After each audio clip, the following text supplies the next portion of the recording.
আমি তোমাদেরকে ইউয়ান ডাইনাস্টির কথা বলবো।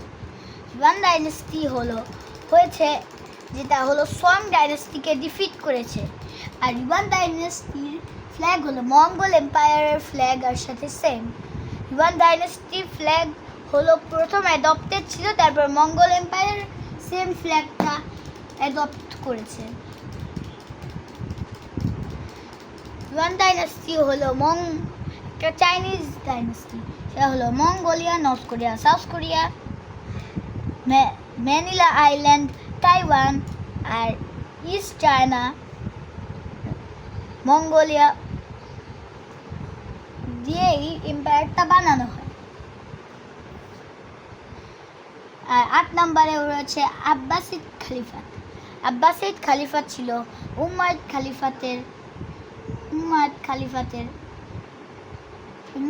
খালিফাত যখন শেষ হয়ে গিয়েছিল, এটার পরে ছিল আব্বাসিদ খলিফাত। এটা হলো পৃথিবীর দ্বিতীয়তম সবচেয়ে বড় মুসলিম এম্পায়ার। এটা হলো সিরিয়া থেকে অরিজিনেটেড, সিরিয়ান। ফার্স্ট কোনটা মুসলিম? ফার্স্ট হলো, আমি পরে বলছি একটু পরে। এটা সামনেই আছে 7th র্যাঙ্কে। আর সেটা হলো একটা খালিফাত, এগুলার রশিদুন খালিফাতের মতো ফ্ল্যাগ আর উমাইয়াদ খালিফাত আর তালিবান ফ্ল্যাগের মতো একই, আর সৌদি আরবের ফ্ল্যাগ। আর আব্বাসিদ খালিফাতের ফ্ল্যাগ হলো রশিদুন খালিফাতের ফ্ল্যাগের মতো ব্যাকগ্রাউন্ড থাকে।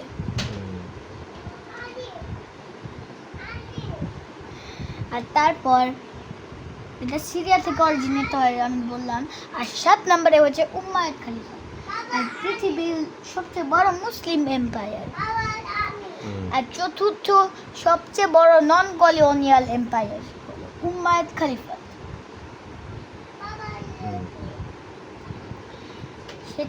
সেটা হলো আব্বাসিদ খালিফাতের চেয়ে বড়, কারণ এটা হলো স্পেন আর পর্তুগাল দখল করেছিল।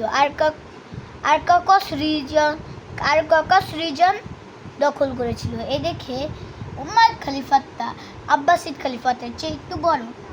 আর এটা আসলে লার্জেস্ট মুসলিম এম্পায়ার হিসেবে নোন হয়, আর পৃথিবীর লার্জেস্ট খালিফাত হিসেবে নোন হয়।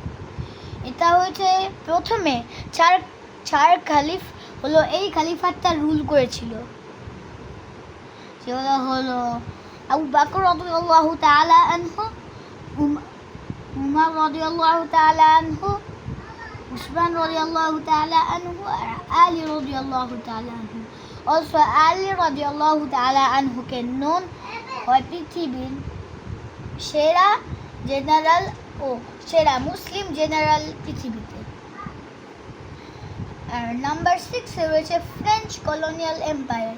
ফ্রেঞ্চ কলোনিয়াল এম্পায়ার হলো ফ্রান্সের একটা এম্পায়ার, যেটা হলো ফার্স্ট ফ্রেঞ্চ কলোনিয়াল এম্পায়ারের পর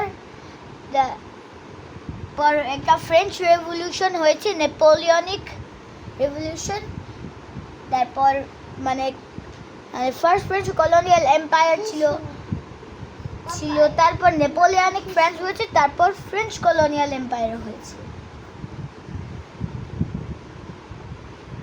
তারপর ছিল রেভলিউশনারি ফ্রান্স, WW2 ফ্রান্স, এই দুটাও ছিল। তারপর ফ্রান্স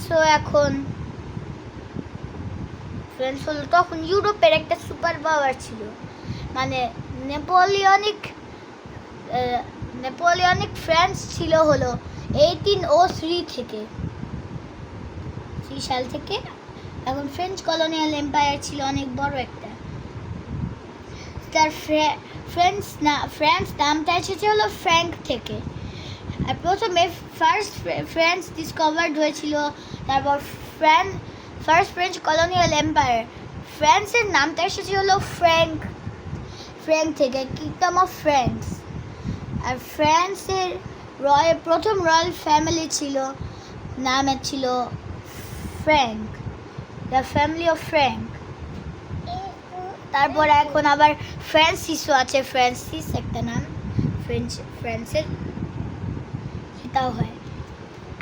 তারপর 5 নম্বরে রয়েছে স্প্যানিশ এম্পায়ার। স্প্যানিশ এম্পায়ার হলো Latin America, Portugal, Andorra, Philippines আর তাইওয়ান ইনভেট করেছিল। এটা হলো পৃথিবীর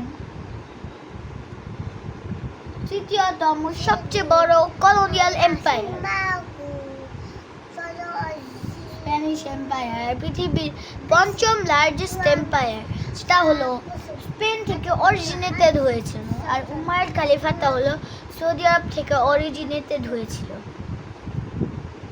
আর রশিদুন হলো অরিজিনেটেড হয়েছিল হলো ইরাক থেকে। আর ফাতমিদ খালিফেট অরিজিনেট হয়েছিল হলো আলজেরিয়া থেকে, নর্দার্ন আলজেরিয়া। তারপর এটাও হলো এখানে সব ল্যাটিন আমেরিকার সব কান্ট্রিজ হলো পেসো কারেন্সি ইউজ করে। পেসো, তাইওয়ান না, তাইওয়ান একটা স্প্যানিশ কলোনি ছিল না, পেসো ইউজ করে। পর্তুগাল ছাড়া, কারণ পর্তুগাল লোক কলোনিয়ালিজম ইনভেন্ট করেছিল, আরেকটা কলোনিয়াল এম্পায়ার ছিল পর্তুগালের।